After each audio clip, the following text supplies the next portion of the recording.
"Stephanie, you've been at this for a while now. Mrs. Novak won't be pleased with us," said Jim, smiling at his daughter, who was fussing in front of the mirror. At just 5 years old, she carried herself with an unusual level of seriousness, which brought a constant smile to not just her father's face, but also to her caregivers. Mrs. Novak, her kindergarten teacher, would say that in all her years of experience, she had never seen such a unique child. Sometimes, Jim would come home tired, desiring some peace and quiet, but Stephanie would immediately sit down next to him and ask a question that she'd been contemplating for a while. "Dad, why do we dream?" she asked one day as soon as Jim settled on the couch. He smiled, sat her on his lap, and replied, "That's an excellent question, my little smarty. We dream because our brain never stops, even when we're sleeping, and it creates small stories and pictures that we see in our dreams." But Stephanie wasn't satisfied. "But why do we have different dreams? I dreamt about a princess, and Johnny from kindergarten said he saw himself on a spaceship." "Each person is unique, and we all have different thoughts and desires. Also, our brains show us things we learn during the day. That's why we have different dreams." "But what do brains do when we're awake and not dreaming?" And so it continued, until Jim completely forgot that he'd wanted to lie down with his eyes closed in complete silence just a few minutes ago. Ashley, Jim's wife and Stephanie's mother, sometimes said, "You know, dear, our daughter frightens me at times. Her reasoning is way beyond of a 5-year-old, and her questions sometimes leave me at a loss." Jim would just chuckle. "Honey, but this is a good thing. Look at her. She's only 5 and she's already won an award for creativity, as if she's in school." It was true. Jim and Ashley were very proud of their little girl, and always paid attention to her wishes and opinions. In general, people around them, their friends, never ceased to admire Jim's family, holding them up as an example to all. It seemed as if nothing could break their strong bonds. However, as it usually happens, even in seemingly perfect lives, unexpected challenges and problems arise. Jim was lost in thought and almost drove past the kindergarten. He had plenty to think about. His beloved wife Ashley had been acting strangely over the past few weeks. She seemed scared, avoiding eye contact, as if she was hiding something from him. When asked if everything was okay, she would respond in a way that quickly changed the subject. It couldn't be that she wasn't telling him something, whether it was a small mishap or a big problem. They had always had a relationship based on trust.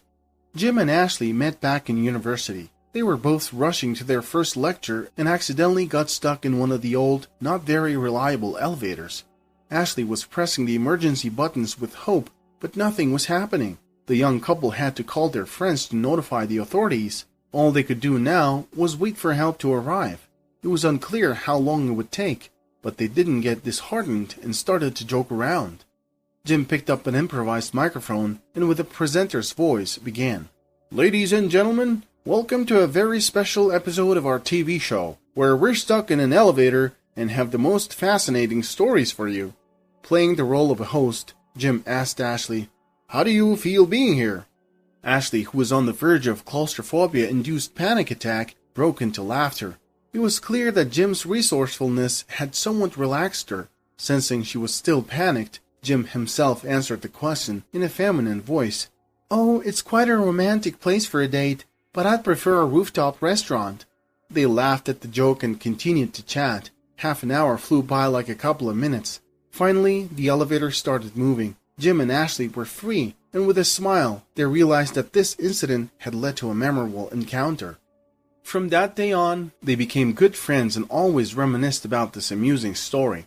However, soon, Jim began to see more than just a friend in the beautiful girl. He admired her beauty, was in awe of her actions, and felt happy to be around her. It took him a while to confess his feelings, fearing that if she didn't reciprocate, he might lose their friendship. But it couldn't continue like this. One day, Jim decided to take the leap. He asked Ashley for a walk. She was surprised to see him holding a huge bouquet, but what impressed her even more were his words about being in love with her for quite a while. That day, Jim learned that she had been harboring the same feelings for him. They laughed and agreed from that day to keep no secrets from each other. They dated for a long time and got married right after graduating. They planned everything ahead and had Stephanie. Next on their plans was to open a small organic food store They were saving money, and by the next year, they were supposed to start making their dream a reality. He loved Ashley, adored his daughter, and would do anything for them. At the same time, he knew Ashley would do the same. That's why her recent behavior alarmed and saddened him. He occasionally thought that Ashley might have another man, but he instantly dismissed such thoughts. It was too painful for him to even contemplate the past. Jim didn't want history to repeat itself, didn't want to relive the horrors of his parents' relationship. His family, the one he was brought up in, the one everyone around him considered perfect, was anything but that in reality. He vividly remembered that day as if it was yesterday. He had come home early from school because he was suffering from a throbbing headache and the teacher had allowed him to leave.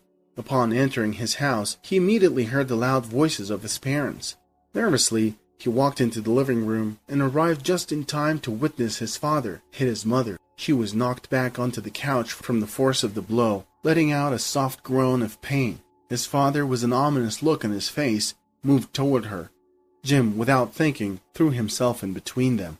"Leave Mom alone!" was all the young boy could shout, holding back the tears that were threatening to spill out. The idea of such violence was so foreign to him, he simply couldn't comprehend it. His father paused in front of him, fists clenched. "She is to blame for everything. You'll understand this soon enough." But Jim didn't flinch. He stood there, between his mother and father, meeting his father's gaze unblinkingly. His father just waved him off and walked away, leaving his mother in tears. She cried, clutching Jim close to her, muttering incomprehensible words. Occasionally through her sobs, Jim caught phrases like, "I'm sorry, and you'll understand someday." Indeed, he did understand what his mother meant, but only years later.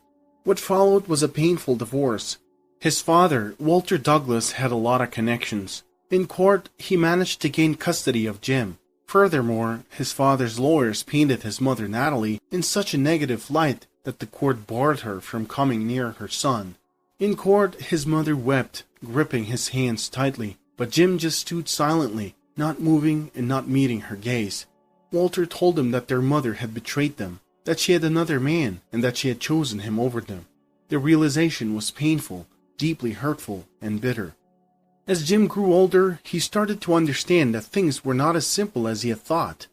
His father was a cruel man. When he was small, he saw but did not attribute importance to many things. Frequently, his mother had bruises and cuts, which she would explain to him as accidents due to her clumsiness.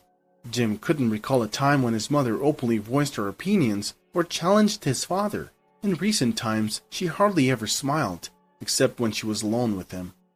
One day, while rummaging through old stuff in the storeroom, he came across a thin notebook. It revealed many events and circumstances of his mother's life.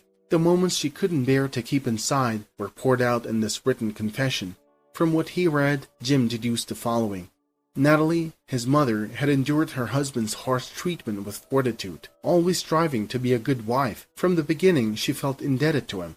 Early in their married life, Natalie had noticed Walter's despotic traits. He never tolerated objections, controlled everything in the house, forbade her from working, restricted her social interactions, and could lose his temper for any reason. The primary cause for his anger was jealousy. He was suspicious of every man around his wife. Natalie always believed that if he was jealous, it meant he loved her. Then Jim was born. His young mother transferred all her love and care to him. It all happened when she ended up in the hospital following yet another scandal stirred by her husband. Understandably, she didn't share the real reason behind it with anyone. Due to complications, she had to stay in the hospital for around 10 days. During this time, she was cared for by a young doctor who turned out to be sensitive, kind, and responsive. He showed interest and care for her, setting her apart from the rest of the patients. And so it happened. After a long period of neglect, lack of tender attention and care, she became fond of this man. Initially, it was just innocent interaction. The doctor periodically called her, citing the need to monitor his patient's conditions. He gave professional advice, asked her to take care of herself. Then, during one of the follow-up visits, the doctor invited Natalie for coffee. Gradually, everything evolved into a romantic relationship. The man urged her to leave her husband and come to him as soon as possible. He even offered to confront her husband together. However, Natalie insisted on handling the situation herself. She didn't want to deceive Walter, but was fearful of his reaction. She also worried that her young son wouldn't understand. Nonetheless, she finally decided to confess. However, she could never have imagined that her husband would find out about everything much earlier, and so the inevitable happened. Jim now clearly understood how difficult it was for his mother in their home. He missed her and often asked his father about her whereabouts, only to be met with shouts. He resolved that once he became independent, he would definitely find her. But just as he turned 16, his father gave him a letter. It revealed that his mother was no more. Her sister had asked for Jim to be brought to the funeral, because Natalie missed him and kept repeating his name on the deathbed. However, the letter had been sent 2 weeks earlier. At first, Jim thought it was due to a postal delay, but then realized his father had deliberately held the letter back, making it pointless to attend. Jim never forgave his father for this act. As soon as he turned 18, he left his mother's diary in front of his father and hastily left the family home. After that, he didn't see him, only occasionally calling to check if he was okay, but their conversations never extended beyond formal inquiries. Neither man found the right words for each other, and their strained interaction always ended there. "Dad, didn't you forget we're heading to the daycare?" Jim snapped back to reality and stepped on the brakes. "Sorry, Stephanie, I was lost in thought." Stephanie raised her index finger. "Dad, you can't zone out behind the wheel, especially when there are kids in the car." He smiled. "Yes, I know, sweetheart. I promise it won't happen again." Stephanie, satisfied with the response, got out of the car. "Mrs. Novak," Jim signaled to the caregiver, who, nudging Stephanie towards the door, approached him. Stephanie was complaining about Daniel picking on the girls, and it seems she's planning to set things right. Could you please keep an eye on her? Jim bid her goodbye and headed to work. He had a tough day ahead, and in the evening, Ashley was picking up Stephanie. After breakfast, Stephanie, seeing Daniel, decided to settle their scores. Daniel was ready for the confrontation, and it escalated into a serious fight. By the time Mrs. Novak, the caretaker, could intervene and separate the two, the little girl had received a scrape on her nose. The injury was minor, but it upset her. "Let's go to our nurse. She can have a look," suggested Mrs. Novak. Stephanie agreed. She didn't want to look unattractive. Misty, the nurse, gave her a kind smile. She was only 3 days into this job at the daycare, but she was absolutely loving it. The work, the staff, and the children. "What's your name?" Misty asked. "Stephanie," the girl replied, studying the young nurse carefully. "And I know you," she added. Misty smiled. "Is that so? And from where?" "Your picture is in my dad's wallet." At this, Mrs. Novak raised an eyebrow, and Misty blushed in surprise. She didn't even have a boyfriend at the moment. She couldn't imagine whose wallet her picture might be in. "Stephanie, that can't be right," Mrs. Novak objected. "It's true, it's been there for a long time," Stephanie insisted. Misty looked helplessly at Mrs. Novak, but the older woman pursed her lips and looked at her with a hint of hostility. Mrs. Novak had always been a strong believer in family values and fidelity, and she immediately suspected Misty of having an affair with Jim. That evening, when Ashley came to pick up Stephanie and heard about the fight from the daycare teacher, Stephanie said, "Mom, Mrs. Novak didn't tell you everything." "Oh, what did she leave out?" Ashley asked, smiling at her daughter. "We have a new nurse, and her picture is in Dad's wallet." Ashley dropped her bag. She must have heard wrong. "What? Are you sure? That can't be true," she stammered. "It is, Mom. Haven't you seen it? Look, there she is." Stephanie pointed out Misty, who was leaving the daycare building and heading for the bus stop. A young, tall, beautiful woman. Ashley's heart clenched painfully. Scary thoughts began to flood her mind. She had been anxious, unsure of how to discuss certain news with her husband. Now, it seemed, there was no need for that conversation. She had assumed that this news would be significant to Jim. She had been gathering courage to tell him that she was pregnant. Despite Jim enthusiastically describing their future life together, Ashley did not want to follow their planned path. She really wanted this baby, and it seemed that this baby would be wanted only by her. Stephanie noticed the change in her mother's mood, but wisely kept quiet as they silently made their way home. Jim came home late from work. Oddly, Ashley didn't greet him. This had never happened before. Even when he returned in the middle of the night, his lightly sleeping wife would always stir and rise to meet him. But this time, silence. It only confirmed to him that something was off in their family. This needed to be addressed. His head swarmed with a hive of wild thoughts, and his heart was heavy. Quietly, he got into bed, aware that Ashley wasn't asleep.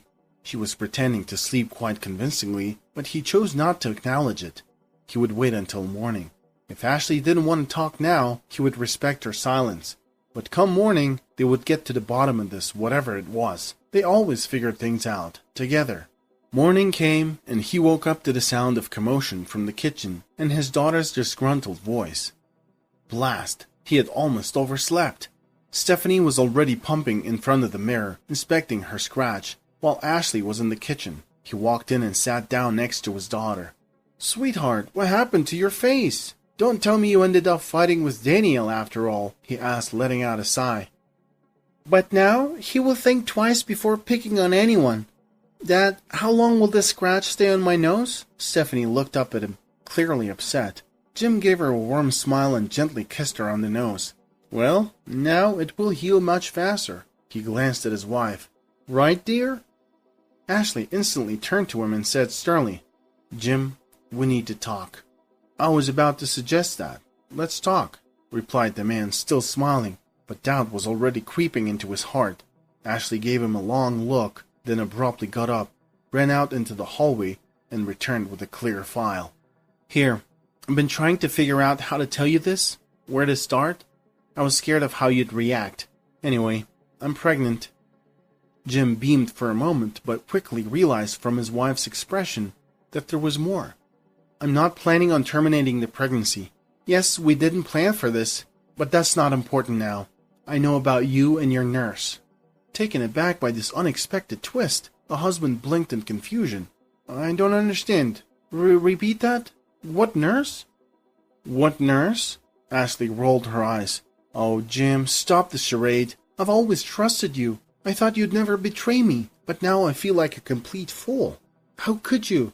As if it's not enough that you're cheating on me with a nurse from the kindergarten. Stephanie also said that you have her photos in your wallet. I've seen this girl, young, beautiful, at least 10 years younger than you.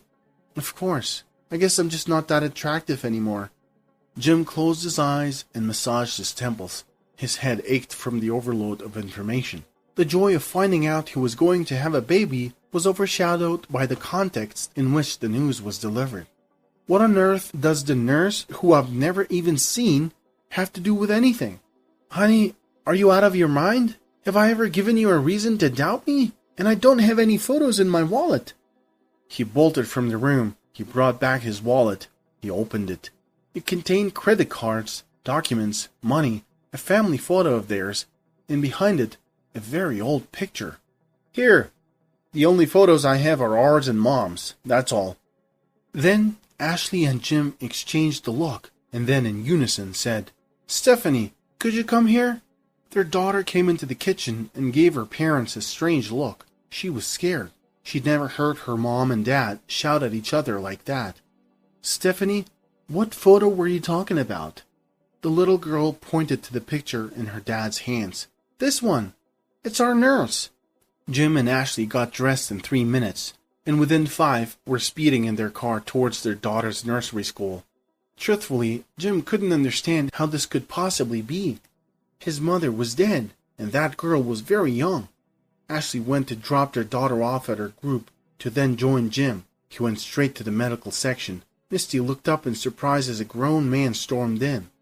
"Hello? Can I help you?" "Apparently, I need your help," he said, catching his breath after the run. "I'm Stephanie's father." Misty suddenly remembered yesterday's incident. She felt extremely uncomfortable under the long, hard stare of the man. She was already standing up to escort the man out, but froze when she heard him ask, "Excuse me, was your mother's name Natalie?" "Yes." "What does all this mean? And how do you know my mother?" The girl was utterly confused when the man suddenly broke into tears. His hands trembling, he pulled an old photo out of his pocket and placed it in front of her. He wiped his wet face with the back of his hand and softly said, "She's my mother too." It seemed the man wanted to say more, but he just sank into a chair. not taking his eyes off her. Misty sat down too, the paws stretched on. The two of them sat in silence, looking at each other. Finally, Misty was the first to speak. "But how? How could this be? I thought I would never meet my brother. I had given up all attempts to find you." Upon hearing her last words, the man perked up. "You were looking for me? So Mom told you about me? How much did you know?" "Very little. Just your name, and later your address. But when I got there, I found a family who knew nothing about the previous owners." Just as he was about to ask more questions, there was a knock on the door, and his wife Ashley and Mrs. Novak walked in. Mrs. Novak clicked her tongue disapprovingly and gave Misty a chilling look. However, Jim didn't notice this as he quietly said to Misty, "This is my wife Ashley. Ashley, this is my younger sister." The women stood in stunned silence. The corners of Ashley's lips raised ever so slightly, as if a weight had been lifted off her shoulders. Now that all the misunderstandings had been sorted out, they had the opportunity to talk. Jim had a million questions which he unloaded on his newfound sister. She smiled and began to tell her story from the beginning. Misty had been a bright and curious child. Her childhood was spent in a picturesque small town, surrounded by loving and caring parents. Her father worked as a doctor at the local hospital. Her mother managed their home and cultivated beautiful flowers in their garden. Misty loved watching her mother hum a gentle melody while tending to her garden, her face radiating absolute happiness. In the evenings when the family gathered for dinner, her father would always scoop Misty up in his arms and spin her around, her giggles filling the air. Then they would sit at the table, engaging in lively conversations over a delicious meal. However, sharp-eyed Misty occasionally noticed her mother drifting away in thought, recalling something sad and shedding tears when she thought no one was watching. When Misty asked about how her mother met her father, eager to hear the love story of her parents, her mother would only share bits and pieces, often stopping mid-sentence. She always skipped over the parts of her life before she met Misty's father. One day, while searching for a doll in the attic that her mother had put away the previous summer, Misty accidentally stumbled upon an old dusty box hidden behind a stack of books on a shelf. Inside the box were photographs, one of which featured a boy, strikingly similar to herself, in her mother's arms. Surprised by her discovery, she rushed to show her mother. "Mom, look what I found!" Misty placed the worn-out photographs in her mother's hand. Her mother took a glance at them and gasped, abruptly sitting down on a nearby chair. "Where did you find these, Misty?" "Up there in the attic. But who is this boy, Mom? He looks so much like me." Struggling to find her voice, her mother examined the photograph for a long time. Finally, she looked up and whispered, "The boy in the photograph is your older brother." After learning about her mother's history, the little girl hugged her and asked why she hadn't spoken about it earlier. Her mother gently stroked her hair. "I was always scared that if I told you about him, it would make your life harder. I wanted you to grow up in joy and love, not knowing sorrow and pain. But I couldn't imagine how wise my little girl has become, how grown up you are now." That was the first and last time Misty heard about the existence of her brother from her mother. Soon after, her parents were involved in a car accident. The driver of the oncoming vehicle had lost control. Her father managed to survive the crash, but her mother, despite fighting for several hours in the hospital, couldn't make it. Even after all these years, it was painful for Jim to hear about his mother's death. He asked Misty, "What happened next? How did you live?" "Next? After that it was just my father and me. We managed to get through the dark times, supporting each other. He did everything and more to ensure my happiness. Therefore I didn't ask him about you, fearing it would cause him pain. However, when I turned 18, he told me himself. He thought I had a right to know. Your father is a good man." "Yes, he is wonderful." Jim and Ashley sat in silence for a long while. Then Jim said regretfully, "Just think about it. We've wasted so much time."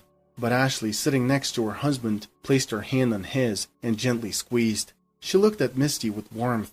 "Let's not regret the time we've lost. It's up to us to decide how we use the time we have now. Let's act in a way that we won't regret anything in the future." That evening, the couple invited Misty and her father to dinner before they carried on with their own tasks. Later the same evening, they gathered again at a restaurant. Misty's father, Alan Piper, turned out to be a very pleasant, cultured man. Jim watched with admiration as he displayed tender care for his daughter, his eyes warm as he watched her and looked after her needs. However, the more Jim observed his sister, the more a certain thought crept into his mind. Misty, of course, was very similar to their mother, but her green eyes speckled with gold differed entirely from their mother's gray ones and father's brown ones. They were the exact same as Jim's, and as someone else's. "Mr. Piper, may I ask you a question?" He approached Alan when the women, along with Stephanie, went to freshen up. Misty's father looked at him and smiled. "You have been watching me all evening. I would be the last fool if I didn't realize what you wanted to ask. And yes, the answer to your question is yes, it's true." Jim was taken aback. "Have you always known?" "From the very first day. After all, Natalie told me immediately, and I would have figured it out over time. But Misty doesn't know about it." He removed his glasses, rubbed the bridge of his nose, and continued, "If you're planning to tell her, please choose another time, not today. Of course, don't worry about it. Thank you." In Jim's eyes, Alan became even more worthy of respect. After all, he treated Misty as his own daughter, even knowing she wasn't biologically so. He provided her with a good upbringing and always gave her unconditional love. Jim looked at Alan, and his heart warmed with the knowledge that this man had provided his mother with at least some happiness in her life. Jim was profoundly grateful to him. The next day, for the first time in many years, Jim wanted to speak with his father. Walter grumbled as he rose from his chair and made his way to the front door. He was surprised that someone was knocking on his small apartment's door. The only visitors he usually had were food delivery couriers, and he was not expecting any orders, so he approached the door with a certain amount of caution. "Who's there?" "Please open the door." "It's me." A stunned Walter thought he heard the voice of his son.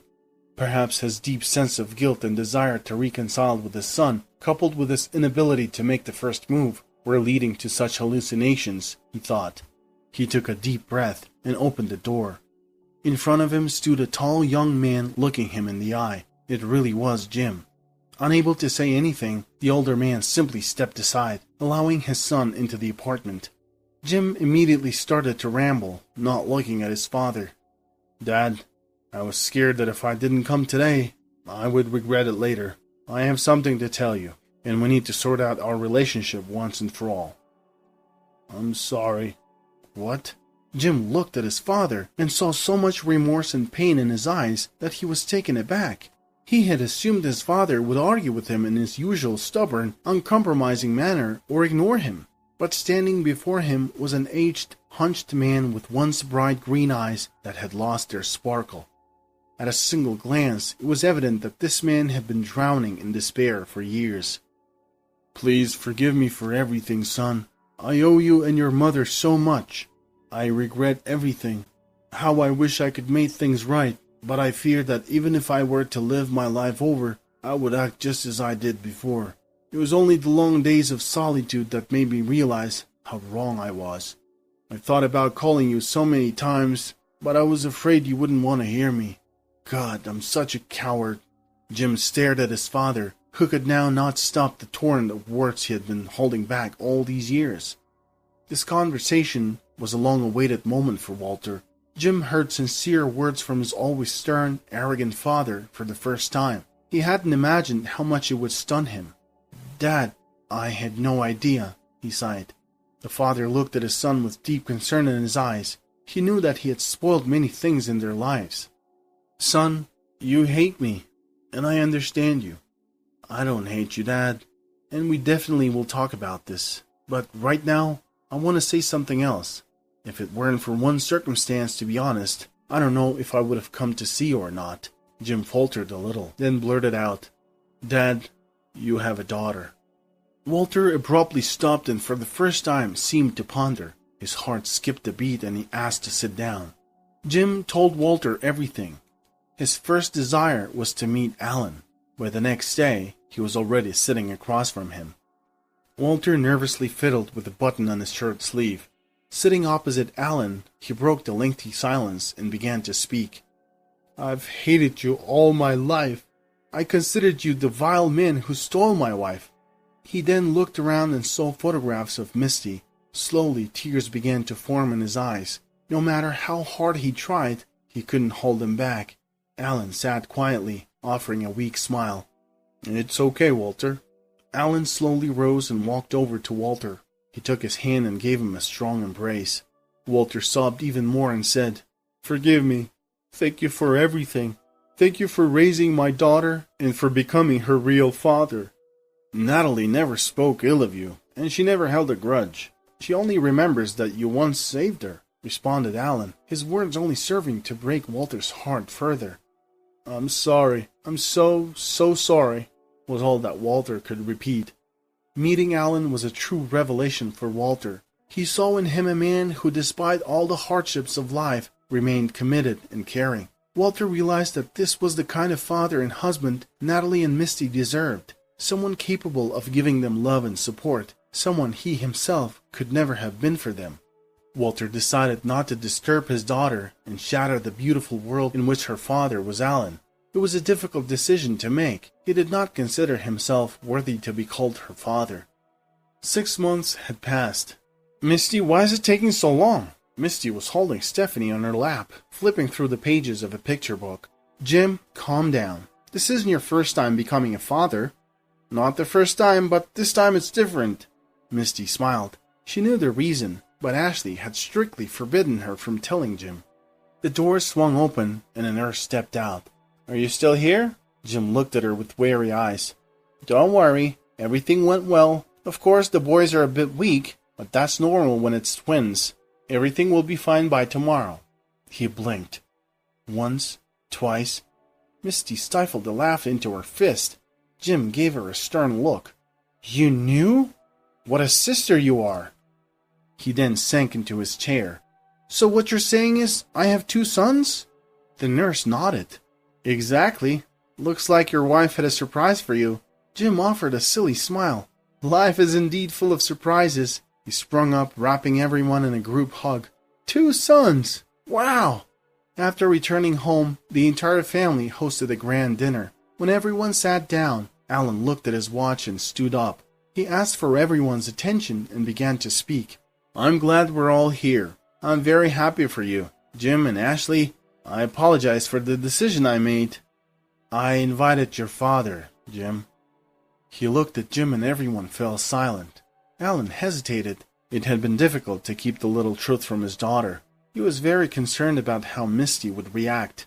"I know he once caused Natalie a lot of pain, but he has changed and repented.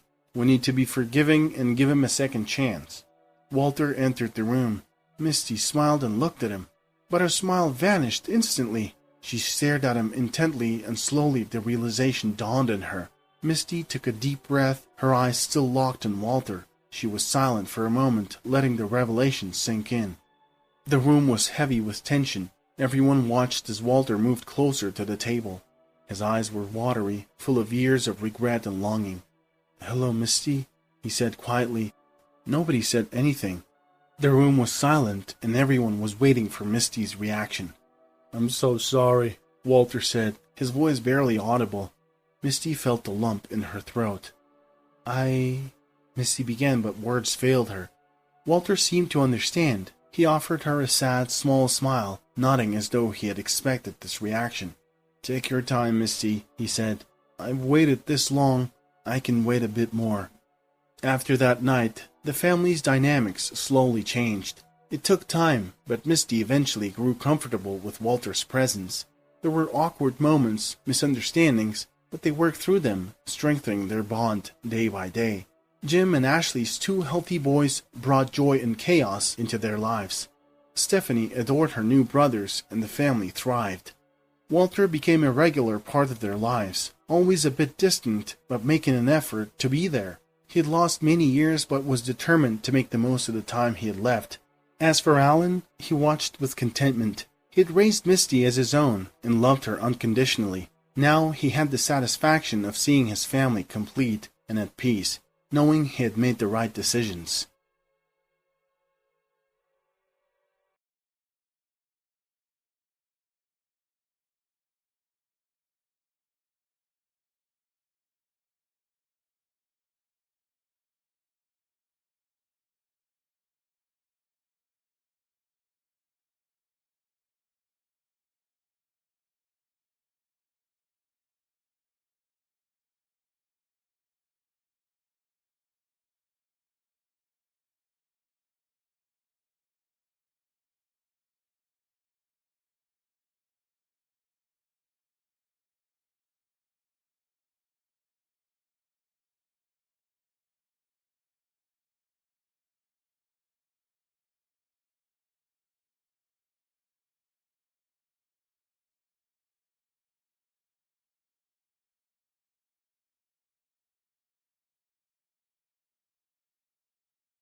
The house stood silent, cloaked in an eerie calm.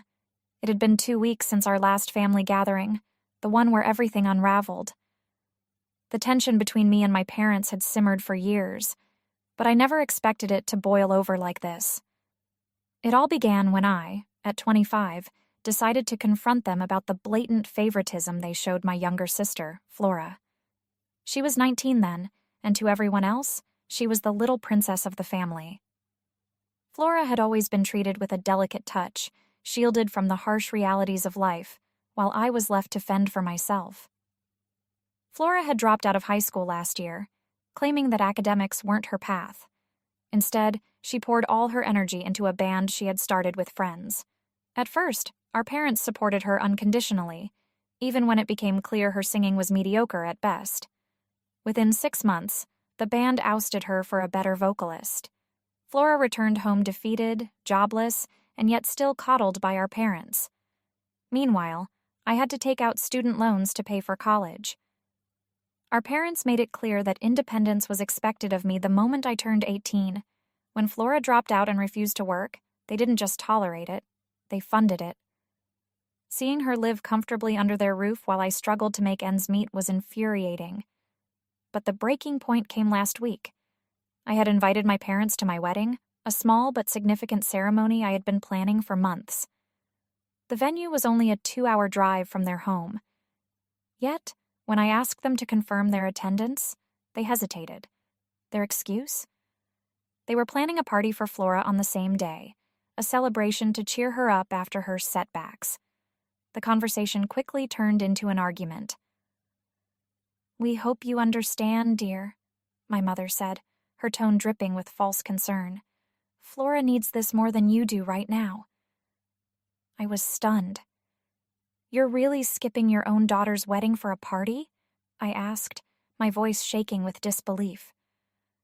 "It's not just a party," my father interjected. "It's about showing Flora that we support her dreams, even if they didn't work out the way she hoped." Dreams? I wanted to scream. Flora's dreams had been nothing but an excuse to avoid responsibility. I ended the call abruptly, unable to process their betrayal. That night I called my grandparents. They had always been my quiet allies, offering emotional and occasional financial support when my parents wouldn't. When I explained the situation, my grandfather was livid. "This has gone on long enough," he said. "Your parents need to be held accountable." The next morning, my father called, furious. "What did you tell your grandparents?" he yelled. Before I could answer, he launched into a tirade, accusing me of turning them against him.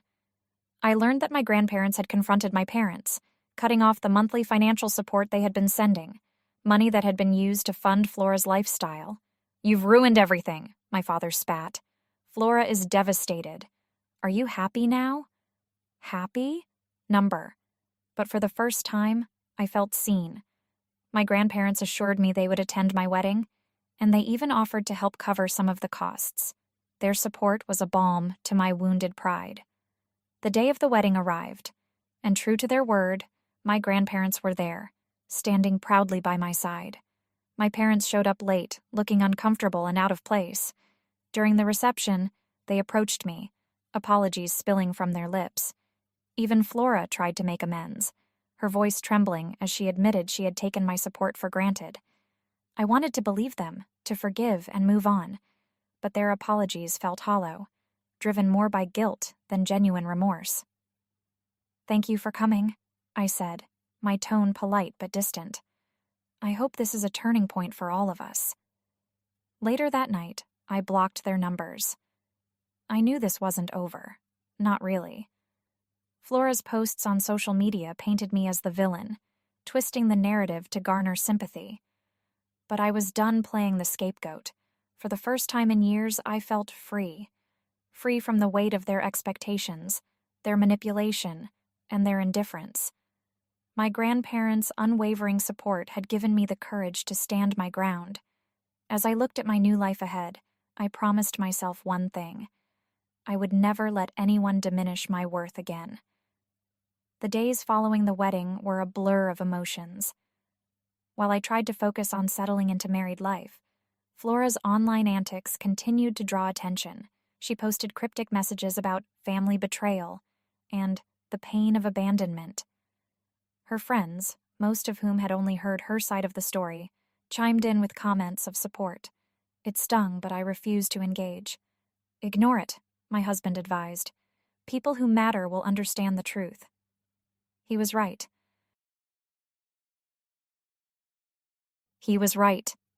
My grandparents, the only family members who had consistently stood by me, reiterated their support. "Let her rant," my grandmother said. "It doesn't change what's right." Weeks turned into months, and the silence from my parents became deafening. I'd expected them to reach out, perhaps to mend the rift, but there was nothing. I later learned from my grandparents that they were still financially supporting Flora, despite their earlier declaration to stop. It was frustrating, but not surprising. One evening, as I sat scrolling through old photos, a notification popped up on my phone. It was a message request from an unfamiliar account. Curiosity got the better of me, and I opened it. The sender was one of Flora's former bandmates. His message was brief. "Hey, I think you should know something about Flora." My heart raced as I typed a reply. "What is it?" The conversation that followed left me stunned. He revealed that Flora had manipulated the band into kicking him out initially, spreading lies about his commitment. When they eventually replaced her, it wasn't just because of her singing. It was because of her behavior. She had been toxic, he claimed, creating drama and pitting members against each other.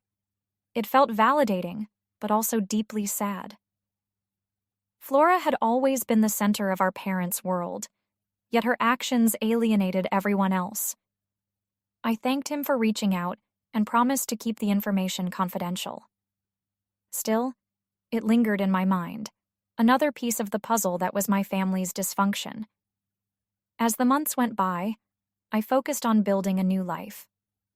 My husband and I moved to a new city, far from the shadows of my past. I found a job I loved and began making new friends. Yet, the scars of my upbringing remained, a reminder of the battles I'd fought and the ones I'd left behind. One day, out of the blue, I received a letter. The handwriting on the envelope was unmistakable, my mother's. A cute cat, beautiful flowers, a beautiful princess. Mandy and I filled the blank notebook with all kinds of drawings. I'm such a clumsy, ugly, and slow girl. It's no surprise if my parents abandoned me, she mumbled emotionlessly, hoping that she would learn to love herself someday. I kept on drawing, filling the page while sitting next to her. There was a wonderful story waiting for a child unloved by her real parents. My name is Nicole. I'm 36 years old, working in administration at a small company. I married my husband Scott, who was 2 years older than me, 5 years ago. Although Scott is a man of few words, he is kind and a husband I am proud of, trusted by those around us. Even we, a loving couple, had our worries. They are my sister and her husband.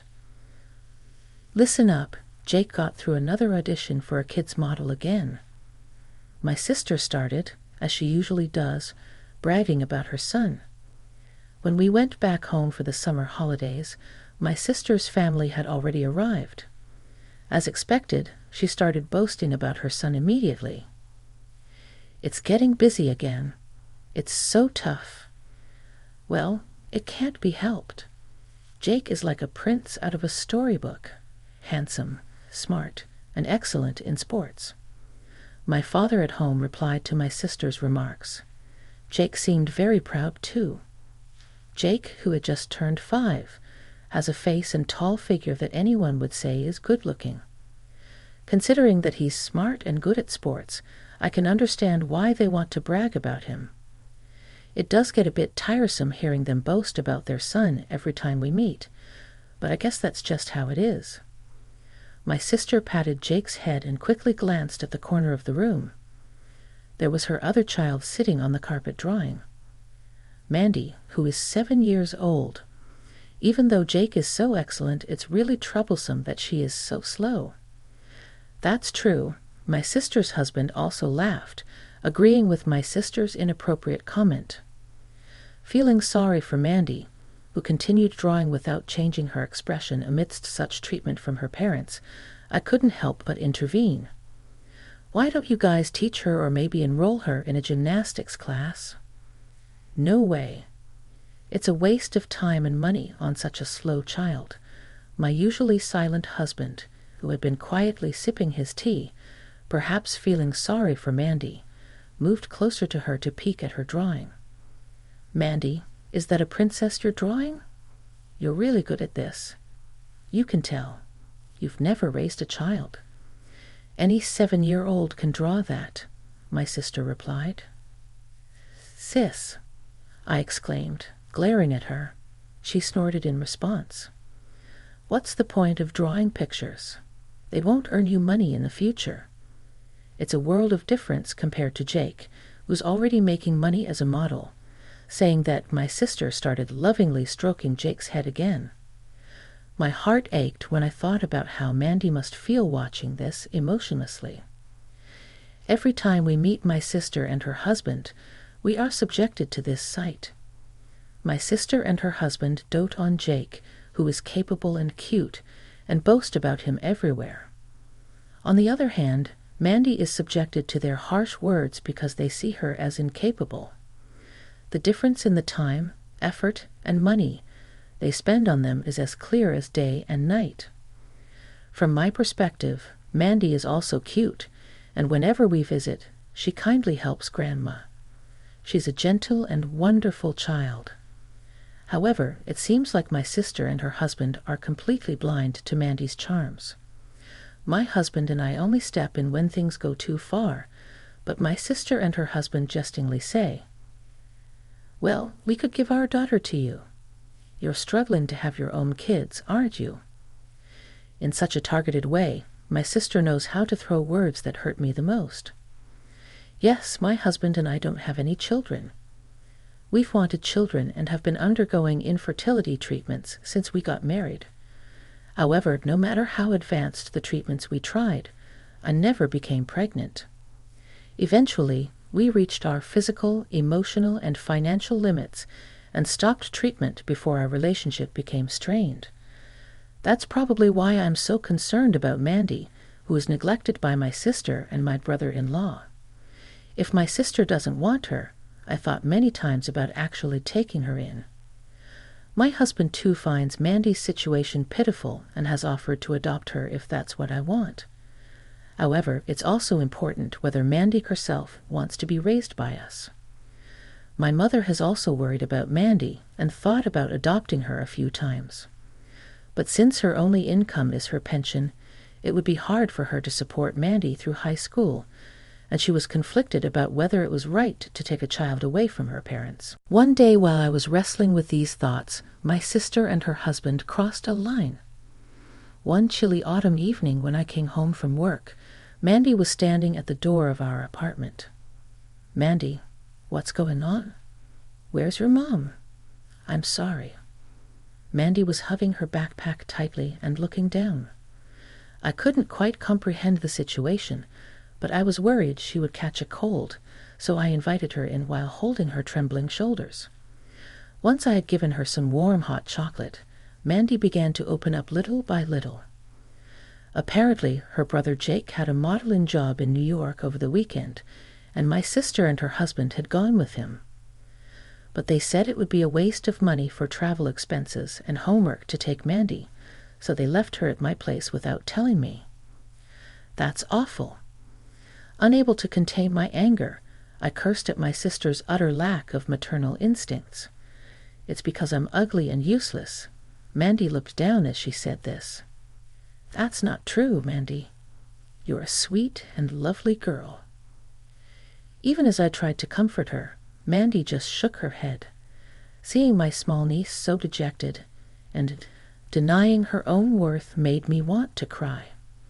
When my husband came home, he was, of course, furious with my sister and her husband. Despite our attempts to reach my sister by phone and email, she responded unilaterally. "I'll pick her up on Sunday," and then hung up. I can't understand how someone can treat their own child, who they brought into the world, so shabbily. Despite waiting for me to come home from work since the afternoon, standing in front of our apartment all by herself. Despite how cold and scared she must have been in her small body. Despite waiting patiently without crying. "Mandy, let's play with Uncle." "We'll play a lot." My husband, his hands shaking with rage, forced a smile and spoke to Mandy. I decided I was going to do anything and everything that would make Mandy happy. That being said, Mandy, who had lived a life oppressed by my sister and her husband, seemed hesitant to accept our offers. She carefully spread the notebook she brought in her little backpack on the desk and spent hours drawing. So we decided to draw pictures with Mandy, spreading our notebooks next to hers. Then Mandy started glancing at my drawings. "What's that?" "Huh? It's a cat." "What?" Mandy's eyes widened. My husband burst out laughing when he saw my drawing. "Hey, a cat? Not a monster. A monster. It's a cat, a genuine cat." Protesting to my two rude husbands, Mandy gave a small chuckle. Involuntarily, my husband and I exchanged glances. "See, even Mandy is laughing at you. Mandy draws a real cat." "What, Mandy? This is a cat, right? It looks like a cat, doesn't it?" Mandy couldn't stop laughing. Maybe she found our interaction with our cat hilarious. Mandy's smile, which we saw for the first time, was so cute that both my husband and I were hooked and started laughing as well. After that, we drew a lot of pictures together. Mandy seemed to find my drawings hilarious and laughed at whatever I drew. I was drawing quite seriously, though. Through the drawings, Mandy gradually opened up to us and told us about her favorite foods and her dream of becoming a comic book artist. "That's a wonderful dream," I told her, and Mandy shyly smiled. Then late on Sunday night, my sister appeared grinning from ear to ear. Seeing my sister, Mandy's face turned expressionless again. "Wow, even though Jake is only 5 years old, he's doing great as a model, and even the photographers have been praising him. He might make his debut in showbiz soon. Come on, Mandy, time to go." Without even looking at Mandy, my sister harshly pulled her by her thin arm. Is this how she treats the daughter she left behind? Unbelievable, truly unbelievable. Angered, I grabbed my sister's arm and took Mandy back. "Huh? What?" "Apologize." "Huh?" "Apologize to Mandy." At my words, my sister shook her head as if she was flabbergasted. "Oh, are you sympathizing with Mandy again? It can't be helped, you know. It's tough when you have 2 kids. Well, you wouldn't understand, seeing as you don't have any. Even without kids, I can see that you're the worst parent in history." Huh. Perhaps she was very pissed off at being talked back to. My sister's face turned red, her eyes wide open, and she began ranting and raving, spitting all over. "You're such a failure, can't even have kids." "That's right, I'll give Mandy to you. She's too much trouble for us. Maybe 2 failures can get along well, eh?" Her vulgar laughter echoed throughout the house. Mandy was looking down, tightly holding her skirt. Seeing that, my anger that had been accumulating for the past 3 days exploded. I had thought that I shouldn't separate a parent and child. I thought that there might be a bond of love that I, who don't have children, can't understand. But I was wrong. I should have separated them sooner. This woman is not a mother, not even a human being. Even if Mandy forgives her, I will not. I looked up at my husband, who was standing next to me. As if he felt the same way as me, he gave me a big nod. So I smiled at my sister. "Thank you." "Huh? You're giving us Mandy, right?" We will gratefully accept her." "Huh?" My sister was dumbfounded, her mouth agape. Of course, Mandy also looked up at us with her eyes wide open. "We'll come to pick up Mandy's belongings tomorrow. Please let your husband and Jake know as well." "Eh? Wait. I threw my stunned sister out of the entrance and locked the door with a click. I sat down to match the confused Mandy's gaze and spoke to her gently. "Mandy, would you like to live with your aunt and uncle?" "Huh? You see, dear, your aunt loves you very much and wants to spend every day drawing pictures with you." Mandy hugged her backpack, which contained a cherished notebook, tightly. "Can I draw every day? You won't get angry." "No, we won't get angry. Let's draw a lot together." I gently stroked Mandy's small head. Mandy looked down and thought for a while before giving a small nod. After that, my husband and I actually took Mandy in. It seemed like my brother and his wife didn't think we would genuinely want to take Mandy. They probed us with suspicious eyes, as if they thought we had some ulterior motive. But when they realized we were serious, they were relieved and quickly let go of Mandy. They seemed to only care about their son Jake. It's extremely distasteful, but right now, prioritizing Mandy's protection is more important than starting a fight, so we kept quiet. And so my husband and I consulted with the appropriate agencies and made it possible to act as her guardians. In the beginning, Mandy, who was anxiously tucked away in the corner of the room, would timidly approach us when we invited her to draw together. She then laughed at the earnest drawings my husband and I made together, and so little by little, we became close and formed a family. Fast forward 20 years. Mandy, now 27, has fulfilled her dream of becoming a comic book artist, even having her work turned into animations and becoming a bit of a celebrity. Mandy moved out of our home to rent an apartment as a workspace in residence, but when she's not too busy with work, she often drops by for dinner. That's because Auntie's food is delicious.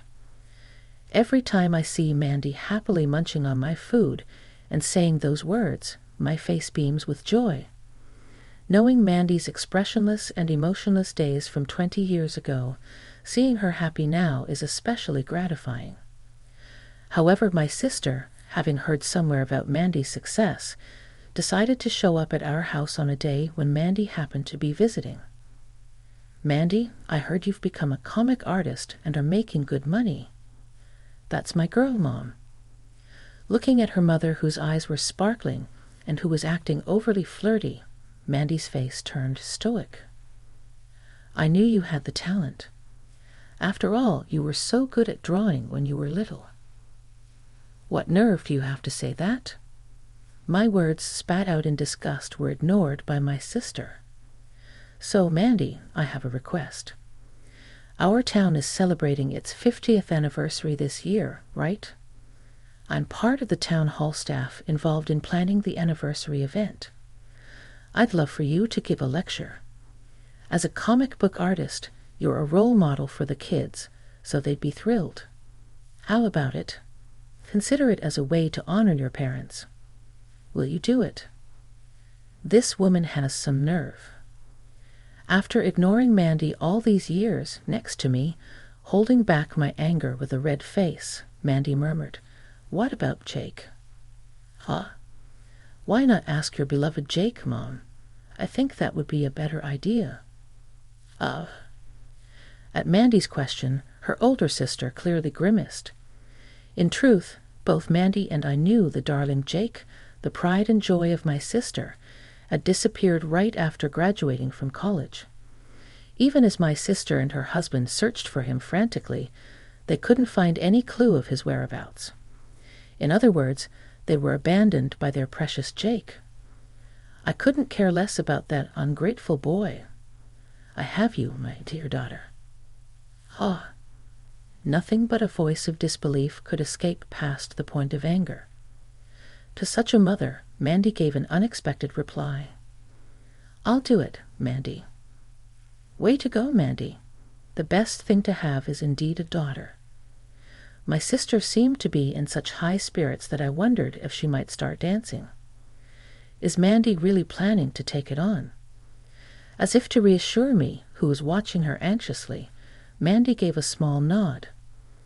On the day of the lecture, Mandy wanted us to be there, so my husband and I quietly took seats in the back of the auditorium.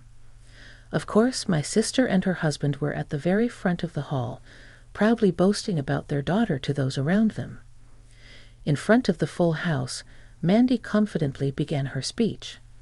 I couldn't help but tear up at the sight of Mandy's lively demeanor. And towards the end of the supporting meeting, I would like to introduce some people to you all. My family who raised me with love. With that announcement, Mandy descended into the audience. Mandy? My sister and her husband stood up as if moved, ready to greet Mandy. However, Mandy completely ignored them and walked past. She came all the way to where we were seated in the back. This is Uncle Scott and Aunt Nickel, who took me in after my mother abandoned me, Mandy. Mandy looked at us and gave us a warm smile. That's a good one, just like a cartoonist. What a funny joke. Yes, that's right. Look, Mandy, your beloved Mom and Dad are over here. With their faces distorted, my sister and her husband were desperately calling out to Mandy, but Mandy ignored them splendidly. My parents provided me with food and a place to live, but that was all. When I came in last in a race, they would call me a slowpoke, and when I caught a cold, they treated me like something dirty, saying, "Don't pass it on to us." The hall fell silent at Mandy's revelation, and the voices of my sister and her husband saying, "Ha," and "No, that's not true," echoed in panic. Ever since I was in kindergarten, they always criticized my drawings as dirty, crappy, and useless, and sometimes they even tore them up in front of me. Mandy's calm confession continued. Each time my sister and her husband denied it, but as the people in the hall looked at them with disdain, their faces became paler and paler, leaving such parents alone. Mandy faced us, the people who took me in, a child not loved by her parents. Uncle Scott and Aunt Nickel praised my drawings a lot. They bought me many notebooks and pencils and drew a lot with me. On my birthdays, they prepared my favorite meals and cakes, and when I had fights with my friends, they worried with me about how to make up. Even without receiving any child support from my parents, they supported me to go to a specialized school so I could turn my love of drawing into a career. Therefore, I am here today thanks to Uncle Scott and Aunt Nickel. We haven't done anything special. We just cared for Mandy as if she were our own daughter. Yeah, for you folks, cherishing a child is a given, but there are parents who even abandon their own flesh and blood.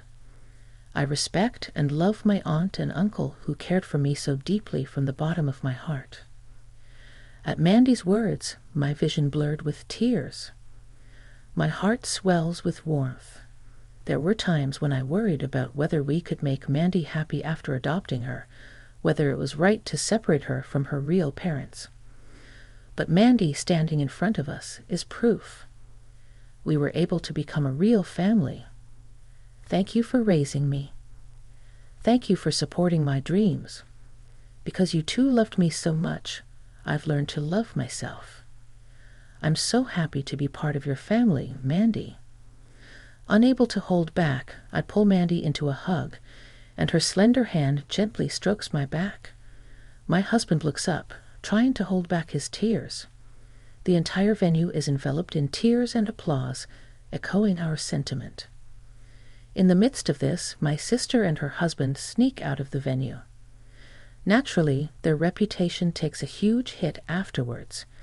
The news spreads quickly throughout our small town, and apparently my sister quit her job out of fear of being seen, and has been cooped up at home all day.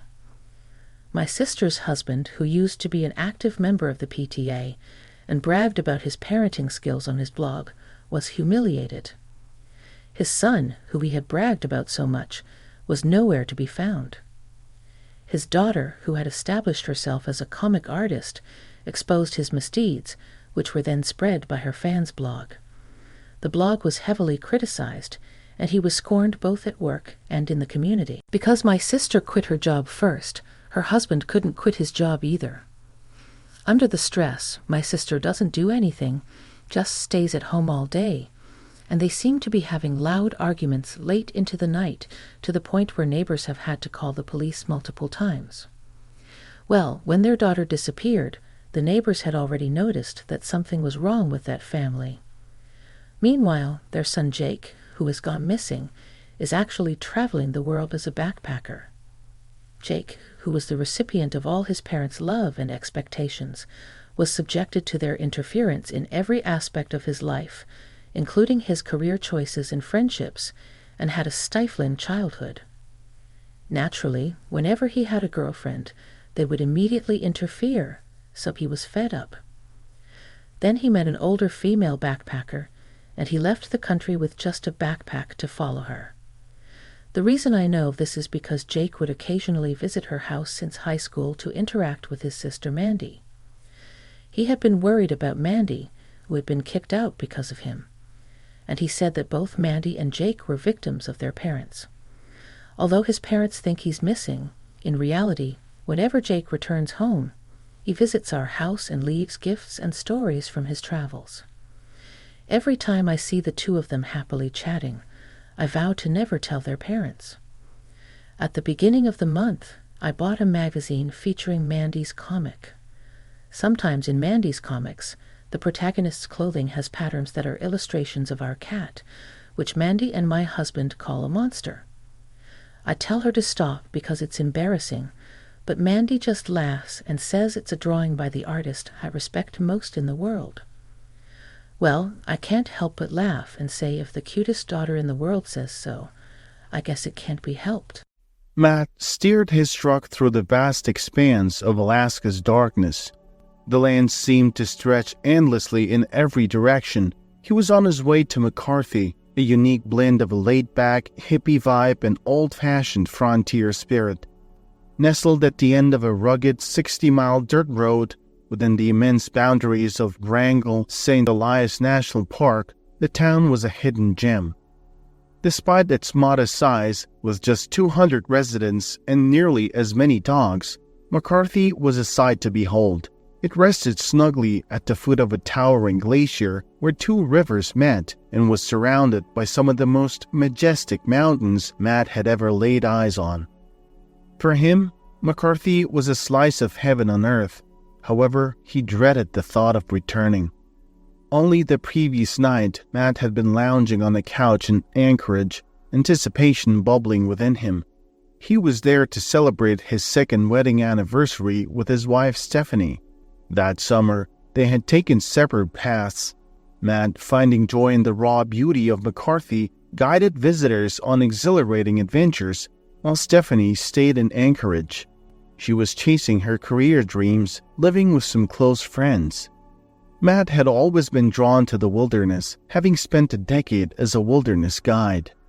On the day that changed everything, he and Stephanie were relaxing on their friend's couch when she looked him straight in the eyes and delivered the gut-wrenching blow. "I cheated on you. 2 years ago, right before our wedding in McCarthy." His heart sank. This was not the gift he had imagined receiving on their second wedding anniversary. Struggling to find words amid the shock, he murmured, "I thought the second anniversary was cotton."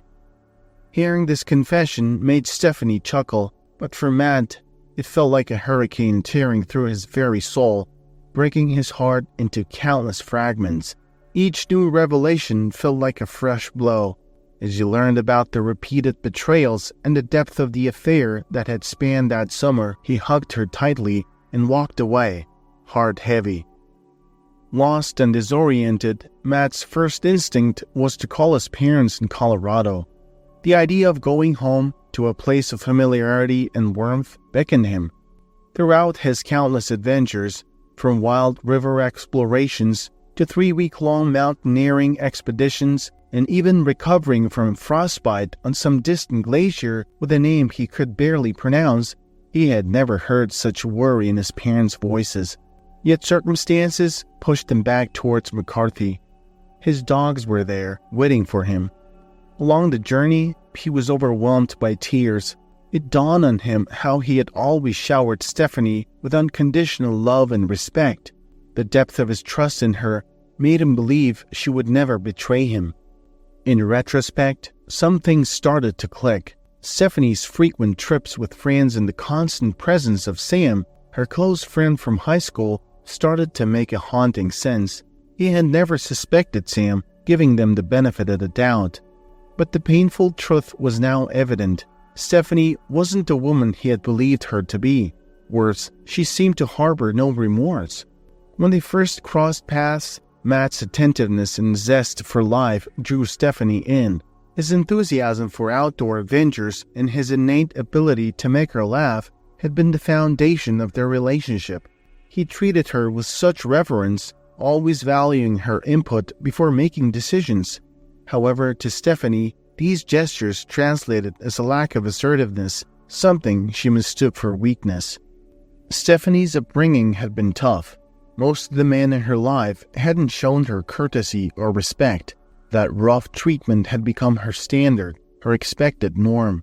As more truth unraveled, it was revealed that Stephanie hadn't just cheated with Sam, but with multiple men. Matt grappled with confusion, trying to make sense of it all. Perhaps she was on a quest to find the one, or maybe she was just lost in her own chaos. Either way, Matt found the entire situation bewildering. Before relocating to Alaska, Matt hadn't anticipated how deeply he'd fall in love with the wilderness. But his connection to the state was rooted in his family history. 3.5 decades earlier, his mother Elsa had journeyed to Alaska.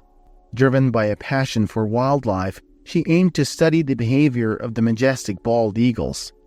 Born amidst the bustle of New York City, Elsa craved the tranquility and vastness of Alaska. She secured a secluded cabin in Denali National Park, so remote that it was only reachable by air. Enter Ronan, a proud member of the Inupiaq tribe and a seasoned Alaskan. With his trusty charter plane, Ronan transported researchers, thrill-seekers, and essential goods across Alaska's sprawling landscapes. Elsa's original plans had her flying with a different pilot to the cabin. However, an unforeseen hiccup brought her to Ronan's airstrip. The ensuing journey was transformative for Elsa. As Ronan skillfully maneuvered through an approaching storm, he showed Elsa the migratory paths of animals, narrated tales from his heritage, and unveiled the celestial beauty of the Alaskan skies. By the journey's end, Elsa's perspective of Alaska had profoundly shifted. The remote Alaskan wilderness served as a backdrop for the building romance between Ronan and Elsa.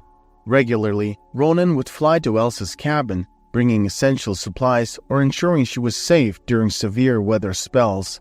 One evening became the cornerstone of their relationship. Elsa had been conducting research and found herself stranded on a glacier as darkness cloaked the area and temperatures plummeted. Just when all seemed lost, the distant hum of a plane reverberated across the icy plains. Guided by the shimmering stars and a gut feeling, Ronan arrived, her beacon in the cold night. As the northern lights painted the sky with surreal hues, Ronan opened up about his growing affection for Elsa. Amidst the vast silence of Alaska, their hearts found a voice. Elsa, equally smitten, whispered her love in return. However, their idyllic Alaskan love story faced a sudden hurdle when news arrived of Elsa's mother's ailment in Colorado.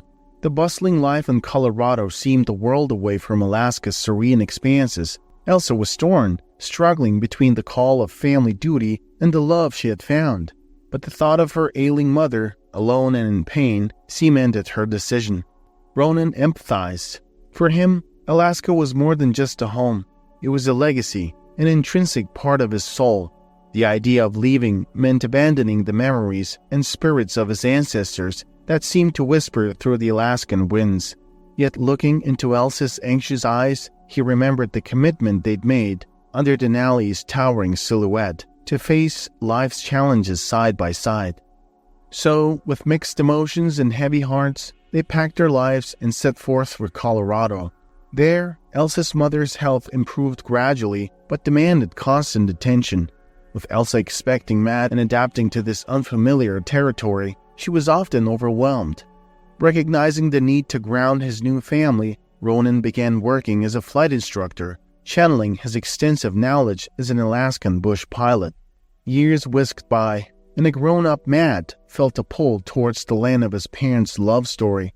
Wanting to immerse himself in his Alaskan heritage, he decided to spend the summer there, reliving the tales and feeling the spirit of the place that was interwoven with his being. Although rooted in Colorado, Ronan wholeheartedly backed Matt's choice, handing him an antique compass that had once guided his own flights. "Let Alaska's voice guide you," he murmured as Matt set off on his adventure.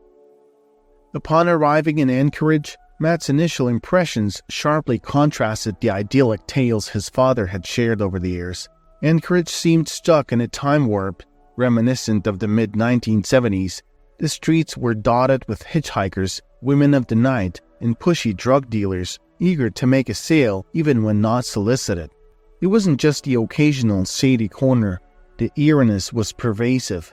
From the early hours of the morning, groups of intoxicated individuals roamed the streets. They weren't merry or jovial.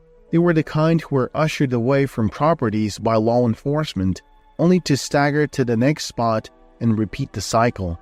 Matt's friend, who had come to collect him from the airport, weaved erratically through the streets in her Range Rover. She explained that pedestrians intentionally getting struck by vehicles was astonishingly not uncommon in Anchorage. They found themselves continuously swerving to avoid people. An overpowering scent of decaying fish lingered in the air. Bizarrely, salmon wasn't just a food source but seemed to serve as a sort of makeshift currency. Everywhere he looked, Matt witnessed people hawking their possessions, aggressively promoting their offers. Vehicles, including cars and trucks, were displayed for sale at startlingly low prices, yet upon inquiry, none came with the requisite legal documentation. Oddly, even in well-regarded dining establishments, staff routinely checked identification, even for early morning drinks. Every convenience store seemed equipped with drug paraphernalia right at the counter, catering to those ensnared in the clutches of methamphetamine and crack cocaine. Most heartbreakingly, Matt noticed numerous women, many of indigenous descent, with visible signs of physical abuse, blackened eyes, missing teeth. The sight was deeply unsettling, and it was clear that this Anchorage was worlds apart from the one his father had known. Throughout the weekend, every television screen seemed to play the same distressing footage. A police standoff on a nearby reservation. Several individuals were caught in the gunfire, their lives hanging in the balance. The reason? Illicit alcohol. These individuals had been apprehended attempting to smuggle alcohol into an area where its possession was prohibited. Rather than surrendering, they had seemingly chosen to confront the situation head-on in what Matt perceived as a desperate final stand. In Anchorage, the largest city in Alaska, such events didn't seem to faze the locals, but for Matt, sleep-deprived and sensitive, it was overwhelming. The last time he had seen such relentless media coverage was during the tragic events of 9/11. The quirks of Alaska were evident in other ways too. Despite it being daylight throughout the weekend, an unidentified man would mysteriously appear in the yard during the night, diligently trimming trees and bushes. Neighbors dismissed him, attributing his odd behavior to a possible obsessive-compulsive disorder. They'd say, "He's harmless," but to Matt, the man's arsenal of chainsaws, large clippers, and the machete seemed far from benign. Feeling unsettled, Matt reached out to his parents to share his experiences. His father, Ronan, listened with growing concern, especially when the topic shifted to alcohol-related incidents on reservations. This hit close to home for Ronan, as his own father had tragically lost his life in an alcohol-induced driving accident. Ronan, trying to instill a sense of hope in his son, told him that Anchorage, while a part of Alaska, wasn't the whole picture. In many ways, Anchorage was no different from any major city in the lower 48 states. To experience the genuine allure of Alaska, Matt needed to venture beyond the urban confines. Heeding his father's advice, Matt bought an inexpensive pickup truck and took to the open road. As the miles rolled on, the urban chaos of Anchorage began to fade, replaced by serene landscapes. Roughly 4 hours later, he found himself in the quaint town of McCarthy. The town's charm was evident from the onset. Its rustic dirt roads and the need to traverse a bridge on foot to cross the river gave it an endearing authenticity. Matt was instantly captivated. For the next decade, he would often remark that while the breathtaking mountains initially drew him to McCarthy, it was the town's spirit that made him stay. The community's closeness was infectious. Its small size meant everyone knew everyone, fostering a strong bond amongst residents. Matt, always genuine in his interactions, was quickly embraced. He poured effort into his work and showed kindness to everyone he met. When Stephanie entered his life, it felt like fate. Their connection was instantaneous, and in no time, they committed to a life together in marriage. For Matt, McCarthy was more than just a place to live. It was where he felt safeguarded, cherished. As long as the community held him in good regard and Stephanie's love remained unwavering, he felt invincible. But now, as he drove into McCarthy, everything felt different. An unsettling thought gnawed at him. Did the townsfolk know about Stephanie's betrayal all along? The once nurturing community now felt distant, its warmth replaced with an alien coldness. The place he once called home now seemed like an unfamiliar territory, making him question his place within it. Matt's mind wandered back to the initial days of his relationship with Stephanie. In retrospect, he realized there were clear warning signs that he had naively overlooked. These memories altered his perspective on loyalty and family values. For example, Stephanie was involved with another man when Matt entered her life. She never mentioned this to Matt, keeping him oblivious. Then there was the time Stephanie had requested to spend the night at a friend's place. Given there were 2 people named Alex in town, Matt had innocently assumed she was talking about the female Alex. But when he discovered she had stayed over with a male Alex, he still didn't jump to conclusions. He trusted Stephanie, taking her word when she said it was innocent. However, he later found out that this particular Alex was one of Stephanie's ex-boyfriends. The revelation stung, making Matt feel like he was the last person to know about his own life secrets. He felt exposed, wanting to escape and hide from everyone and everything. The thought of returning to his cabin was unbearable. In his distress, he sought refuge with his childhood friend, Chris, and Chris's wife. Chris had followed Matt to Alaska a year after Matt's own move. Their bond was deep-rooted, stretching back to their preschool days. Now, in Matt's darkest moments, Chris stepped up to support him. Matt was overwhelmed by an emotional pain so intense it manifested physically. His appetite vanished, sleep evaded him, and time seemed to crawl. The days felt endless, and Matt questioned if he could continue living in such anguish. A pivotal moment was on the horizon for Matt, one that would reshape his future. After spending a few emotionally taxing days with Chris and Karen, Matt felt it was time to give them some space. Living in a single-room cabin off the grid with your significant other was challenging enough without an emotionally drained friend taking up the limited space. So when his longtime friend Chester offered him a place to stay for the night, Matt readily accepted. He had known Chester since his very first day in McCarthy, a decade earlier. Their shared love for punk rock music had sparked their friendship, and their dogs, being sisters, only cemented their bond. Guided by the dim evening light, Matt trailed behind Chester, navigating the wooded path leading to his cabin. Both Chris's and Chester's cabin were in the same vicinity, linked by dirt tracks that carved through the dense forest. The night at Chester's turned into a heartfelt session of confessions and reflections. Matt voiced his internal battles about masculinity and how recent events had left him feeling stripped of it. He also admitted a deep-rooted concern, his constant need for approval, and his attempts to manipulate how people perceived him. Now, the one thing he desperately wished to keep hidden had become public knowledge.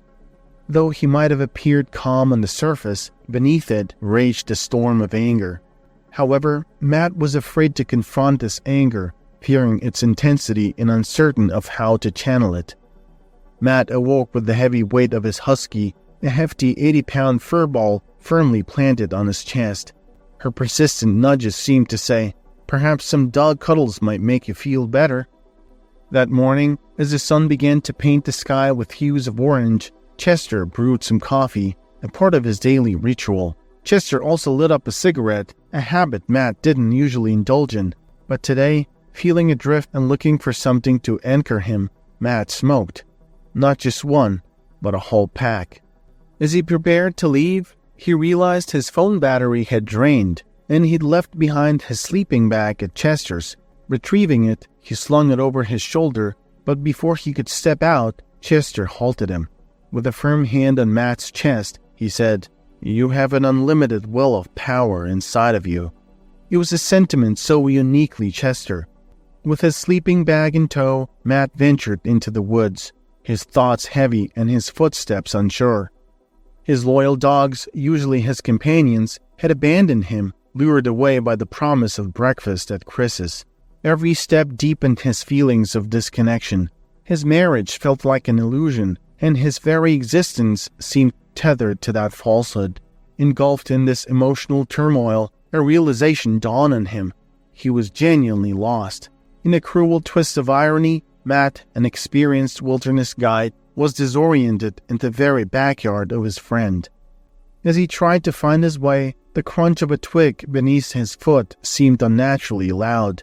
Turning to his left, he locked eyes with a massive grizzly bear, a mere 20 yards away, its size and presence an embodiment of all the fears he was currently wrestling with. Matt had faced bears multiple times before. Some of these encounters were with grizzly bears. He had even experienced what's known as a mock charge, when a bear charges at you not with the intent to attack, but to assess if you pose a threat or to simply frighten you off. It's their way of asserting dominance, much like a human thumping their chest. However, the gaze of this particular bear was different from any he had seen before. It roared and lunged at him without hesitation. Panic set in. Matt realized this wasn't one of those mock charges. He was in real danger. For a split second, Matt's reflex was to run, even though he knew that was the last thing one should do in such situations. Fear can overpower logic in moments of life-threatening danger. Regret surged through him as he remembered where his firearm was, 6 miles away in his cabin, safely tucked on his bedside table. Frantically scanning his surroundings for an escape, he searched for a tree to climb or a hiding spot. But in the vast Alaskan wilderness, such options were often scarce. With grizzlies capable of reaching speeds up to 40 miles an hour, Matt was painfully aware that any attempt to outrun it would be futile. In situations like these, the advised course of action is to play dead. One should lie face down to shield vital organs, use their hands to guard their neck, and remain motionless. Only if the bear's assault continues should one retaliate and fight back. That bear didn't realize that Matt had felt like he was on the verge of breaking for the past several days. The bear wasn't aware that life had been attacking Matt from all sides. Matt sensed that this bear wasn't going to back down, and no one was coming to his rescue. As he turned to face the imminent danger, he saw the bear charging through the bushes. With quick thinking, Matt covered his head with his brightly colored sleeping bag. Channeling all his pent-up pain, confusion, and raw anger, he let out a powerful guttural scream that echoed in the wilderness. Miraculously, the bear halted its charge. Now, the bear was only a few feet away. When it roared this time, Matt could see the droplets flying from its mouth and feel its warm breath mixing with the morning chill. Despite the imminent danger, something in Matt shifted. He realized he didn't want to give up on life. Against all odds and instincts, he locked eyes with the bear, a move considered dangerous. Summoning strength from a deep, unshattered part of himself, he matched the bear's roar with one of his own and took a bold step forward. This defiant move seemed to catch the bear off guard. It paused, looked at Matt as if reassessing the situation, gave a dismissive huff, and then slowly retreated into the wilderness. As the bear ambled away, Matt noticed a distinct scar on its ear, suggesting it had faced danger before. perhaps from a gunshot. Relief washed over Matt. In that intense moment, not only had he faced his fears, but also discovered the resilience he never knew he had. The bear paused and locked eyes with Matt. Gone was the fierce glare Matt had encountered previously. Instead, there was a softer, almost imploring look in the bear's eyes. In that split second, all the recent heartaches Matt had experienced seemed to fade, replaced by a sudden, deep connection to the raw beauty of nature around him. Reaching into his pocket, Matt pulled out a nutty candy bar and gently tossed it towards the bear. To his amazement, the bear ambled over, picked up the treat, and began to savor it. Many seasoned Alaskans might shake their heads at such a scene, quipping something like, "Always have your bear gun ready, you naive soul." But for Matt, the experience resonated on a much deeper level. He returned to his cabin that day with a renewed sense of courage and compassion. Life went on, and Matt continued his work as a wilderness guide, embracing every challenge with newfound strength. On one occasion, after an exhaustive day of hiking, Matt had set up a makeshift shelter by a babbling stream, ready to relax and catch some fish for dinner. But as he settled down, a shadow caught his eye. It was a massive grizzly, slowly making its way around the clearing, barely a stone's throw away. While Matt's supplies were at the mercy of the bear's whims, he had a firearm with him, but something told him not to use it. He observed the bear more closely, and a flicker of recognition crossed his mind. Over the years, he had encountered countless wild creatures, many bears among them, yet this one seemed familiar, and its gaze held a different, more intimate intent. Matt calmly continued his fishing, surprisingly unfazed by the bear's close proximity. As he cast his line, the bear attentively watched each movement, its eyes shining with intrigue. When Matt reeled in a decent-sized trout, he playfully tossed it over. The bear promptly devoured the fish, barely pausing to savor the taste. Every time Matt cast out his line, the bear shuffled even closer, eventually resting its hefty body right next to Matt's. Matt saw the scar behind his ear and recognized the bear. By evening, with a misty rain settling in, the two had formed an unusual bond. Matt had come to think of this gentle giant as Big Joe. As night approached, Big Joe even followed them back to the cabin, their footsteps harmoniously syncing up. After enjoying a hearty meal, Matt made a cozy fire outside and sat back, relaxing under the shelter, pipe in hand. All the while, Big Joe positioned himself just outside the warm embrace of the flames, watching every move Matt made. When the smoke wafted in Joe's direction, he would amusingly sneeze and snort. Matt, finding humor in the situation, mirrored Big Joe's actions, mimicking his snorts and playful head sways. The two sat side by side, enveloped in a peaceful silence. A connection had been forged in the wilderness, and Matt pondered if such a magical encounter was truly possible. After many visits, Big Joe stopped coming around. Matt assumed the bear had moved on to new territories. Inside Matt's cabin, walls adorned with maps and snapshots captured memories of places he had ventured to. On winter nights, the ambience was set by the warm glow of the fireplace and the sound of Matt scribbling his experiences onto the pages of his journal. When spring began to thaw McCarthy's winter blanket, Matt got an unexpected call. A group of newly minted doctors, swapping their medical gear for adventure equipment, sought to explore the Alaskan wilderness before diving into their demanding careers. Word had traveled to them of Matt's deep knowledge of the wild. In this group was Lila, a woman whose deep blue eyes mirrored the Alaskan lakes and whose spirit was as vibrant as the auroras in the night sky. She was immediately captivated by Matt. Beyond his rugged appearance and thrilling tales, it was his serene and thoughtful nature that drew her in. The expedition wasn't without its challenges: rugged landscapes, fickle weather, and close encounters with nature's inhabitants. But with every test they faced, Matt's leadership and experience guided them safely. As the days went by, Lila found herself gravitating more and more towards him. Their nights were spent by the campfire, swapping stories, sharing hopes, and weaving dreams together. And for Matt, after a long time, He felt a bond he couldn't push aside. For the first time in over a decade, the idea of leaving Alaska crossed Matt's mind, and it was all because of Lila. His past heartbreak made him wary of opening up his heart once more. He remembered the sting of lost love and the weight of sorrow it brought. Lila was indeed special, bright and beautiful, but the fear of enduring another heartbreak held him back. As dawn broke, the group prepared to depart from McCarthy, leaving Matt and his memories behind. The silence of the cabin soon enveloped him, a contrast to the lively chatter just hours before. Unexpectedly, Matt's phone buzzed to life, cutting through the stillness. Peter's voice came through, laced with worry. "Lila had a huge disagreement with us. She was adamant about going back to you, but we were on a tight schedule for our flight. Upset, she began heading back to McCarthy on foot." Panic surged within Matt. Without a second thought, he grabbed his coat, called his trusty dog to his side, and jumped into his truck. The usually serene road seemed eerily quiet, with only the whisper of the trees as company. Not long into his drive, he noticed Lila's backpack lying abandoned by the road. His heart raced as fear gripped him.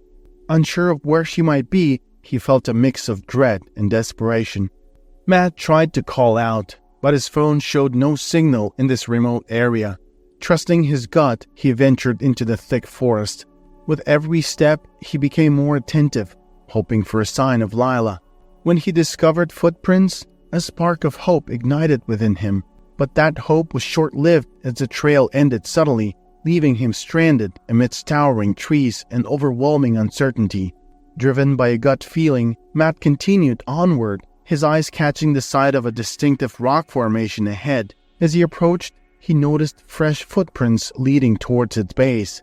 Scaling a small incline, he spotted Lila, cold and trying to light a fire within a recess of the rock. Relief surged through him, and he hurried to her side, wrapping her in a comforting hug. Lila's face was streaked with tears. "A wolf surprised me," she began, her voice shaky. "I got scared, dropped my backpack, and ran here." The atmosphere became thick with unease as the said wolf stepped out, eyes glaring intensely at them. Its fur stood on end, and it bared its sharp teeth, edging closer with every step. The cold realization hit Matt. He had nothing to defend them with. Lila held on to him tightly, her grip betraying her fear, while their dog took a defensive stance, growling deeply at the advancing predator. Just as hope seemed to fade, a loud roar pierced the air. A colossal grizzly bear, fur glistening and eyes fierce, crashed through the nearby foliage. It was Big Joe, and he was charging straight at the wolf. The woods seemed to come alive, echoing with the confrontational sounds of the two powerful animals. Birds flew in panic, and trees rustled with the movement. With Big Joe's formidable presence, the balance shifted. He loomed over the wolf, roaring fiercely, asserting his dominance. There was a tense moment where the two beasts locked eyes, each evaluating the other. But recognizing the might of the massive bear, the wolf hesitated, and then, with a final wary glance, retreated back into the thick forest. Matt and Lila exchanged awestruck glances. After their close encounter with the wolf, Matt and Lila found comfort in each other's presence. The near-death experience and Big Joe's timely intervention seemed to cement their bond. They whispered thankful words, their hearts full of gratitude for the wild and its protective bear. Lila's decision to come back to him signaled a fresh start for Matt. The Alaskan wilderness had once again played matchmaker, just as it had for his parents years ago. Now, he was set on leaving McCarthy and starting anew elsewhere. The wilderness had given him memories, lessons, and now love. As the sun rose on the day of their departure, Matt busily stowed away their belongings. His attention was caught by a familiar face, Stephanie, looking every bit as lively as he remembered, laughing and intertwined with a new companion. It wasn't jealousy that pained him, but recognition. The sparkle in her eyes, the infectious laughter, the allure, all that had once been his was now shared with another. Memories of nights spent talking, dreams woven together, and promises made played in his mind. Had it all been just a fleeting moment for her? Just a way to pass time? His thoughts were interrupted when Lila emerged from the cabin, her smile radiant and full of promise. Matt gave one last lingering look at the winding path that led deeper into the woods. With a deep breath, he climbed into the truck, ready to embark on a new journey with Lila by his side. Back home, Matt was excited to introduce Lila to his family. His parents welcomed her warmly, instantly feeling a connection to the kind-hearted woman their son had brought home. One evening, as the sun began its descent, casting a golden hue over the surroundings, Matt and his father Ronan found themselves sitting on the old wooden porch. The creaky swing swayed gently with the breeze, and memories of younger days played in their minds. "Dad," Matt began, hesitating slightly, "did you ever have your heart broken?" Ronan looked into the distance, his eyes reflecting years of wisdom and experiences. After a long pause, he smiled and said, "Matt, life is full of ups and downs. Yes, I've had my heart broken, more than once in fact. But every heartbreak taught me something. It taught me about resilience, about the importance of moving forward, and about the strength that comes from pain. It prepared me for the love I share with your mother, a love so profound that it eclipsed all past sorrows." Matt absorbed his father's words, feeling a weight lift from his heart.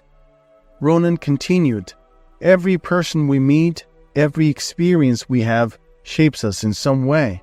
Embrace the journey, my son, for every chapter has its purpose."